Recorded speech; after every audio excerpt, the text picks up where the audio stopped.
இந்த பகுதியை சார்ந்த மக்கள் கனத்த இதயத்தோடு அதே நேரத்திலே ஒரு பெருமையோடு இன்று இந்த ஸ்டேன் சுவாமியின் சிலையை திறந்து வைத்திருக்கிறார்கள். பெருமை என்னவென்றால், நாம் இன்று முழுவதும் உலகம் நாடுகளில் இருக்கக்கூடிய அத்தனை பேரும் போராளி என்றால் முதலிலே நம் நினைவுக்கு வருவது சேகோரா. அவர் தன்னுடைய மண்ணுக்காக மட்டும் போராடவில்லை. தன்னுடைய மண் விடுதலை பெற்ற பிறகு வெவ்வேறு நாடுகளுக்கு சென்று அங்கே இருக்கக்கூடிய மக்கள், அடிமைப்பட்டு கிடக்கக்கூடிய மக்கள், தங்களுடைய உரிமைகளுக்காக போராடி கொண்டிருக்கக்கூடிய மக்கள், அவர்களுக்காகவெல்லாம் போராடியவர் தான் சேகுவேரா. அதே போன்ற ஒரு போராளியை பெற்றெடுத்திருக்கக்கூடிய மண் இந்த மண் என்ற பெருமையோடு இருக்கக்கூடிய மக்கள். நம்முடைய ஸ்டேன் சுவாமி அவர்கள் தமிழ் மக்களை தாண்டி எங்கெல்லாம் மக்கள் அவர்களுடைய உரிமைகளை பறிகொடுத்து விட்டு வாழ்வதற்கே திண்டாடி கொண்டிருக்கிறார்களோ, தங்களுடைய மண்ணை மீட்டெடுக்க வேண்டும், உரிமைகளை மீட்டெடுக்க வேண்டும் என்று போராடுகிறார்களோ, அங்கெல்லாம் சென்று அந்த மக்களோடு நின்று போராடியவர் தான் ஸ்டேன் சுவாமி அவர்கள். அப்படிப்பட்ட ஒரு போராளியை பெற்றெடுத்த இந்த பெருமை மிகு மண். ஜார்க்கண்டிலே தன்னுடைய மண்ணை பாதுகாக்க போராடிய 100க்கு மேற்பட்ட இளைஞர்கள் ஆண்டு கணக்கிலே சிறையிலே அடைக்கப்பட்டார்கள். அந்த இளைஞர்களுக்காக, இளம் பெண்களுக்காக, அவங்களுக்கு ஒரு நியாயம் கிடைக்க வேண்டும் என்பதற்காக வழக்கு தொடுத்தவர் தான் நம்முடைய ஸ்டேன் சுவாமி அவர்கள். அவர்களுக்கு விடுதலைக்காக பாடுபட்டவர். அந்த மண்ணிலே வாழ்ந்த மக்களுடைய உரிமைகளுக்காக அவர்களோடு சேர்ந்து நின்று குரல் கொடுத்தவர். ஆனால் ஒன்றியத்தில் இருக்கக்கூடிய பாசிச பாஜக அரசு அவங்க கார்ப்பரேட்டுகளுக்காக ஆட்சி நடத்தக்கூடியவர்கள், மக்களுக்காக ஆட்சி நடத்தக்கூடியவர்கள் இல்லை. அதனால கார்ப்பரேட்டுகளுக்கு எதிராக, அரசிற்கு எதிராக எந்த குரல் எழுப்பப்பட்டாலும் அந்த குரலை நசுக்கி எறிய வேண்டும் என்று நினைக்கக்கூடிய அவர்கள் அதே எண்ணத்தோடு காத்து நின்றார்கள். ஃபாதர் ஸ்டேன் சுவாமி ஒரு வீடியோல சொல்றாங்க, எந்த பீமா கரேகான் வழக்கிலே அவர் இணைக்கப்பட்டாரோ அங்கே நடந்த சதிக்கு அவர் பின்புலமாக இருந்தார் என்று சொல்லப்பட்டதோ அந்த ஊருக்கு நான் போனது கூட கிடையாதுங்கிறார். ஆனா இன்னைக்கு இந்தியாவில் ஒரு பெருமை மிகு வார்த்தை anti national Naxalite, urban Naxal. யார் அவங்களை எதிர்த்து கேள்வி கேட்டாலும் இந்த மேடையில் இருக்கக்கூடிய அத்தனை பேருமே ஆன்டி நேஷனல்ஸ், ஆன்டி நக்சலைட் தான் அவங்கள பொறுத்த வரைக்கும். நீங்களும் தான். அதனால எல்லாரும் பெருமையா எடுத்துக்கலாம். யார் கேள்வி கேட்டாலும் அவர்களுக்கு எதிராக எழுப்பப்படக்கூடிய அத்தனை கேள்விகளும் அவர்களுக்கு எதிரான கேள்விகள் இல்லை, இந்த தேசத்திற்கு எதிரான கேள்வி, இந்த தேசத்தின் பாதுகாப்பிற்கு எதிரான கேள்வி என்ற ஒரு கட்டமைப்பை அவர்கள் தொடர்ந்து உருவாக்கி கொண்டிருக்கிறார்கள். அந்த கட்டமைப்பில் உருவாக்கப்பட்ட ஒன்றுதான் அந்த பீமா கொரேகான்ல இருக்கக்கூடிய சமூக செயல்பாட்டாளர்கள் அத்தனை பேரை கைது செய்து சிறையில் அடைத்தது. 84 வயது. நாட்டிலேயே அதிக வயதுள்ள, வயது மூப்பான ஒரு நக்சலைட் இருக்காருன்னா அது ஸ்டேன் சுவாமி தான். அந்த பெருமையும் அவருக்கு தான். எப்படிப்பட்ட மனிதர்! பார்க்கின்சன்ஸால கை ஆடிக்கொண்டிருக்கிறது. தான் குடிக்கக்கூடிய டம்ளரை பிடிச்சு குடிக்க முடியாது. அப்படிப்பட்ட ஒரு மனிதர் நக்சலைட் என்று சிறையிலே அடைக்கப்படுகிறார். திரு மகாராஷ்டிரால இருக்கக்கூடிய சிறையிலே அவர் அடைக்கப்பட்டிருக்கிறார். அவருக்கு தண்ணி கூட குடிக்க முடியல. திரு ஹென்றி டிஃபேன் அவர்கள் அங்கே எனக்கு இருக்கக்கூடிய நண்பர்கள் வழியாக அந்த சிறைச்சாலையிலே அவருக்கு ஒரு ஸ்ட்ரா கொடுக்க முடியுமா அப்படின்னு கேளுங்க, சொல்லுங்க என்று தொடர்பு கொண்ட போது எங்களால் ஆன அத்தனை முயற்சிகளையும் அவங்களுக்கு தெரிஞ்ச வழியாக இங்கே இருக்கக்கூடிய அத்தனை பேரும் ஒரு ஸ்ட்ரா கொடுப்பதற்கு, அவருக்கு தண்ணிய குடிக்கிறதுக்கு ஒரு ஸ்ட்ரா கொடுக்கறதுக்கு எல்லா முயற்சிகளும் எடுக்கப்பட்டது.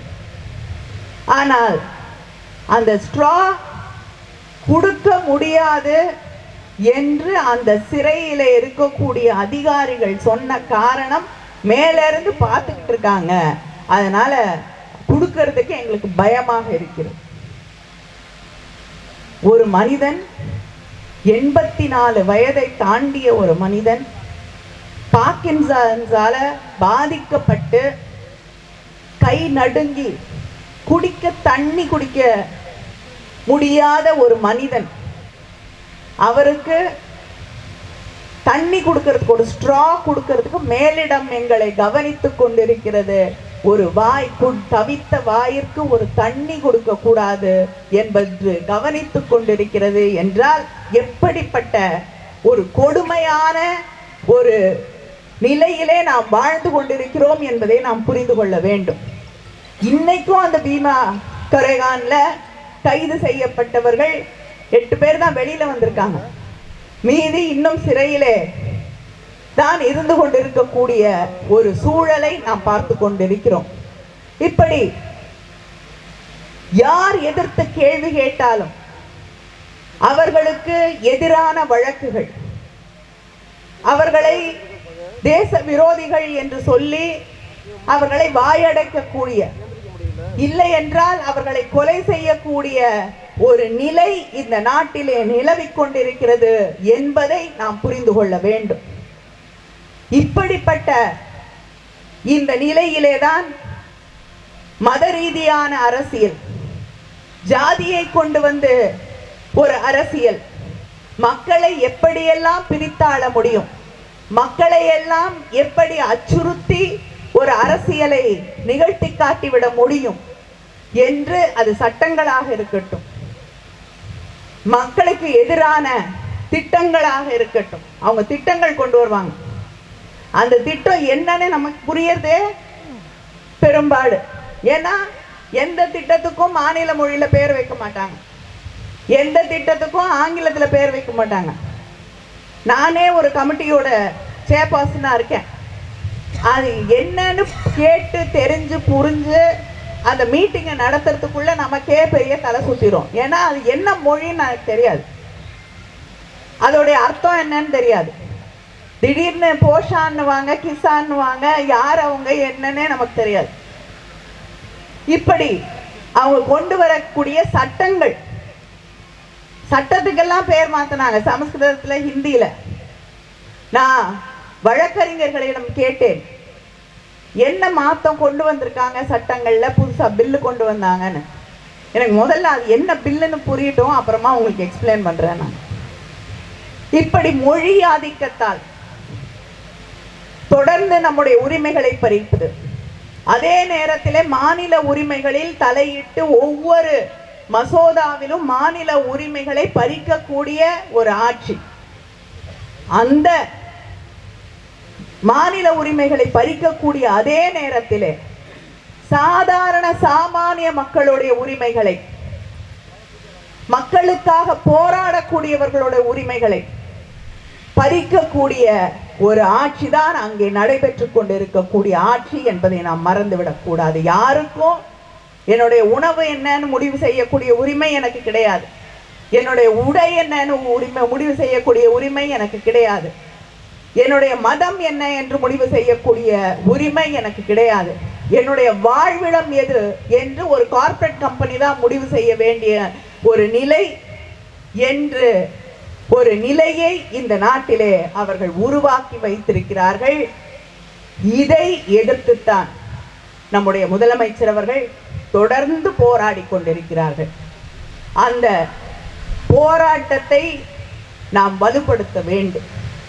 அந்த போராட்டத்தை வலுப்படுத்தி இன்று இங்கே சிலையாக இருக்கக்கூடிய நம்முடைய ஸ்டேன் சுவாமி அவர்களாக இருக்கட்டும், நம்முடைய முதலமைச்சர் தொடர்ந்து கையிலே எடுக்கக்கூடிய போராட்டங்களாக இருக்கட்டும், இங்கே இருக்கக்கூடிய சமூக ஆர்வலர்கள், செயல்பாட்டாளர்கள், மேடையிலே இருக்கக்கூடிய கட்சியின் தலைவர்கள், எதிர்கட்சியை சேர்ந்த தலைவர்கள் அத்தனை பேரும் இந்த நாட்டின் இன்னொரு விடுதலை போராட்டமாகத்தான் இந்த போராட்டத்தை கையிலே எடுத்திருக்கிறார்கள் என்பதை நாம் புரிந்து கொள்ள வேண்டும்.